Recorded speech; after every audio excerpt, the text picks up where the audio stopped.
So, pagpalang araw nga po sa ating lahat. Ako nga po pala ulit si Charles Roque and hindi sa 1065 Purity Version. So, ngayong araw nga po ay pag-aaral natin ay about sa David. And ang topic po natin ngayong araw ay about sa God sees our heart.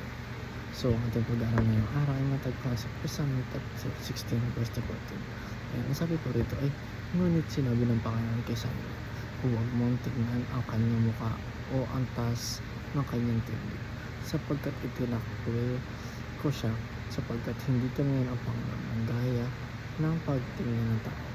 Ang tao ay tumitingin sa panlabasaan niya, ngunit ang Panginoon ay tumitingin sa puso. Pagkatapos ay tinawag ni si Abinadab at pinaraan niya sa harapan ni Samuel, at kanya sinabi, kahit ito ay hindi pinili ng Panginoon.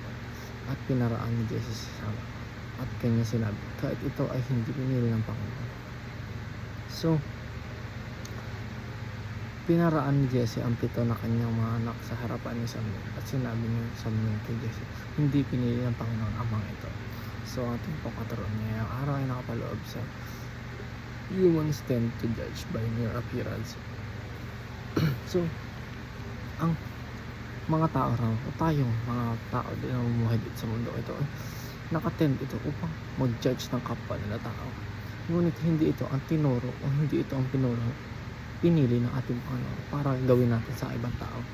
Ngunit ito nga ang nakasanayan ng mga tao na mag-judge sila ng kapwa nilang tao kahit alam nila na mali ito, kahit alam nila na kasuklam-suklam ang kanilang ginagawa, ay patuloy pa rin nilang ginagawa ang bagay na ito. Hindi ito maganda sa mata ng ating Panginoon, ngunit ginagawa pa rin ito ng mga tao dahil nga ito ang nakasanayan nila.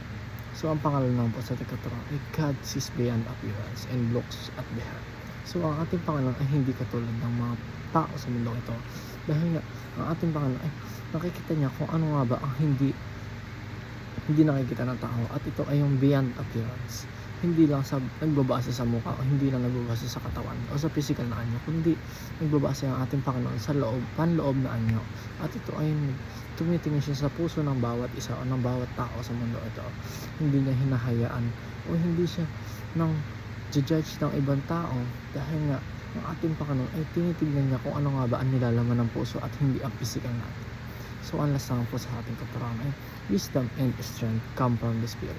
So, ang wisdom and strength daw ay manggagaling ito sa espiritu natin, hindi sa mismong kakayahan natin o hindi sa mismong kaalaman natin, kundi lahat ito ay nangyayari sa espiritu natin dahil binibigyan tayo ng wisdom and strength na ating Panginoon, at hindi ito sa pangsarili lamang natin. Hindi ito lumalabas o hindi natin ito nagagawa sa sarili lamang natin, kundi ito ay binigay ng ating Panginoon para magawa natin o magkaroon tayo ng kaalaman at kakayahan. Inyo lang po, dito na po magtatapos. Thank you.